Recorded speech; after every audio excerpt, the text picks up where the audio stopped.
निकलती है, जिसके कल्याण, जिसके अंदर ने जयश्री चौधरी दिल्ली का वाक़या चुका था, जिसे जयश्री चौधरी ने भजन का रूप दिया। एक ऐसी औरत जो बचपन से लेकर भर धाम जाती थी, समय अपनी गति से चलता रहा। रुके थोड़े दिनों के बाद उसकी शादी हो गई, लेकिन रुके वृंदावन धाम जाना नहीं छोड़ा। समय गुजरता गया, उसके बच्चों की भी शादी हो गई, लेकिन वृंदावन धाम जाना नहीं छोड़ा। समय गुजरता गया, बच्चों की शादी हो गई, नाती पोते हो गए, लेकिन वृंदावन धाम जाना नहीं छोड़ा। लेकिन मगर दोस्तों कहते हैं बुढ़ापा एक ऐसा कड़वा सच है, इसे हर इंसान को स्वीकार करना पड़ता है। उस औरत ने जब ये देखा कि अब शरीर साथ नहीं देता, पत्नी बार वृंदावन धाम गए और वहाँ से एक पीतल की मूर्ति खरीद कर अपने साथ अपने घर ले आए और बहुत ही प्यार से उसकी सेवा करने लगे। आई उस औरत की जिंदगी में वो कौन सा वाक्य हुआ, वो कौन सी घटना हुई, इस भजन के माध्यम से बता रहा हूँ। हाँ, भगत के बस में है भगवान, भगत के बस में है भगवान।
कृष्ण लला को गले से लगा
देखता रहा।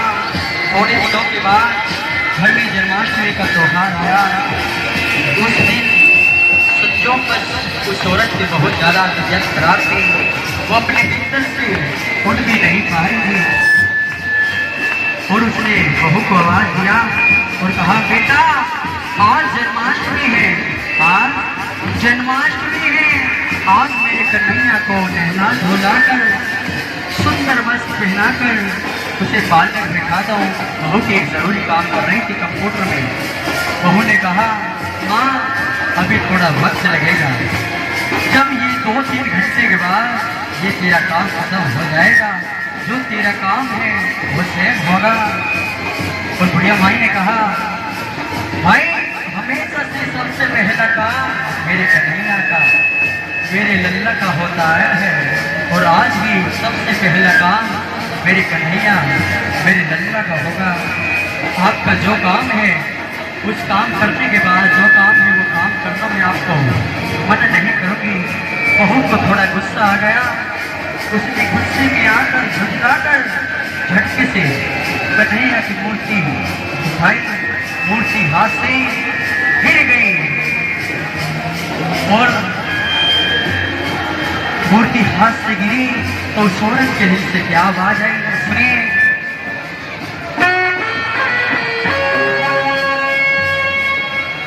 वो लल्ला लल्ला पुकारे, आए क्या जुल्म हुआ रे, बुढ़ापा बिगड़ गया रे, कानों में रखने से गिरा रे।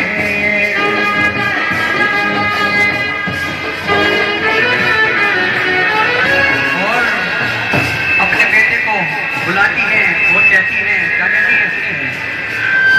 चाल दिखा अगर किसे हो गया तो मुझे हार गया हो,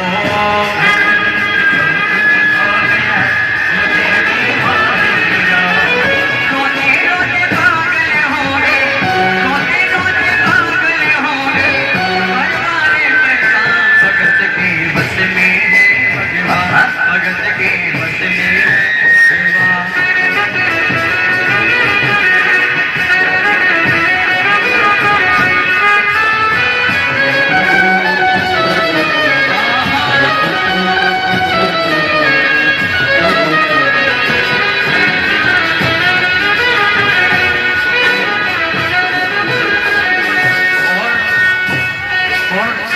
उसके बेटे ने लाश समझाने की चेष्टा की, कोशिश की। माँ ये पीतल की मूर्ति है, माँ ये पीतल की मूर्ति है, इसे गिरने से कोई चोट नहीं आती। मगर बुढ़िया माई एक ही रट लगाए रखी थी। किसी कहा किसी डॉक्टर को बुलाओ और मेरे कन्हैया को हाल बताओ। दोस्तों सुनने वाली बात, शोर शराबा सुनकर पड़ोसी जमा हो गए और पड़ोसी ने कहा, अरे भाई क्या बात हुई? तो बुढ़िया माई के बेटे ने कहा, मेरी माँ पागल हो गई है, मेरी माँ पागल हो गई है। कहती है पीतल की मूर्ति जमीन से गिरने पर तो कहती है डॉक्टर को बुलाओ। उन पड़ोसियों में एक बुजुर्ग आदमी थे, उसने उसके बेटे को एक तरफा बुलाया और कहा, बेटा क्यों झमेला करता है? अरे मोहल्ले में बहुत सारे डॉक्टर हैं, किसी डॉक्टर को लिया और आकर कह देगा तेरा इलाज बिल्कुल ठीक है। और लड़के की बात समझ में आ गई तो लड़का डॉक्टर के पास गया और बहुत से डॉक्टर की मेहनत की, लेकिन कोई डॉक्टर ये केस लेने को तैयार था। तो डॉक्टर साहब ने कहा, अरे डॉक्टर आपको दुगनी तिगनी फीस दूंगा, सिर्फ एक बार मेरे साथ मेरे घर चलो और मेरी माँ को बस सिर्फ इतना कह देना कि तेरा इलाज बिल्कुल ठीक है। डॉक्टर भी लालच में आया, अपना वीर केस उठाया, उसके साथ उसके घर चलने लगा। और क्या हुआ सुनने वाली बात है, क्या कहते सुनिए। कहने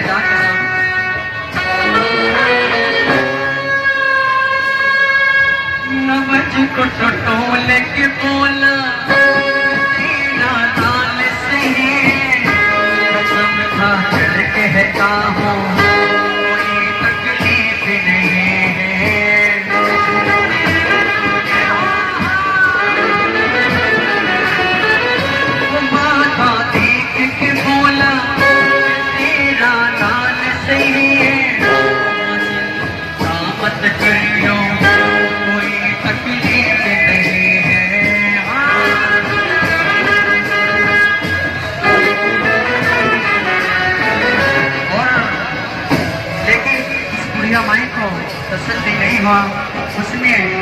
डॉक्टर को कहा, अरे डॉक्टर तू कैसा चेकअप कर रहा है? अरे अपना वेकेस तो खोल और उसमें से मेरे कन्हैया का इलाज कर, जो सीने पे लगाकर और कान पे लगाया जाता है उससे मेरे कन्हैया का इलाज कर। और डॉक्टर बेचारा चकरा गया। और डॉक्टर सुनने क्या बात है, क्या कहते हैं, सुनने वाली बात है, क्या कहते हैं,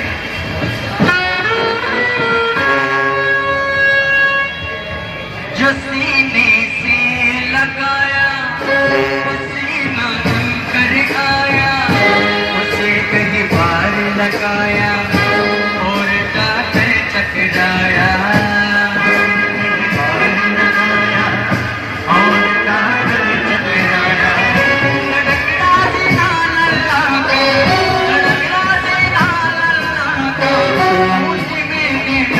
भगत के बस में भगवान, भगत के बस में भगवान।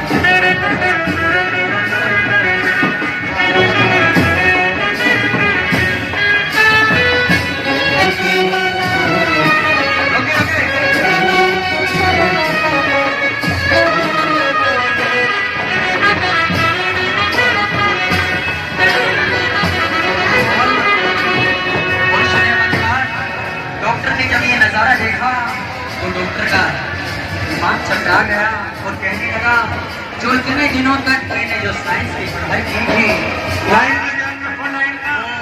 आज सारी की सारी धरी रह गई। और उसने डॉक्टर ने कहा, उस बुढ़िया को बुलाकर कहा, सुनिए क्या कहते हैं, सुनने वाली बात है,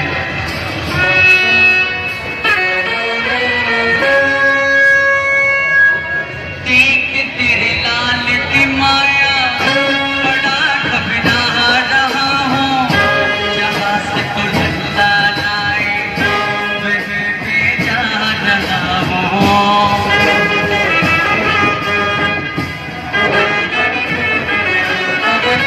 और उस डॉक्टर ने उसके बेटे को बुलाया और कहा, सुनिए क्या कहती है, बहुत प्यारे लाल साहब,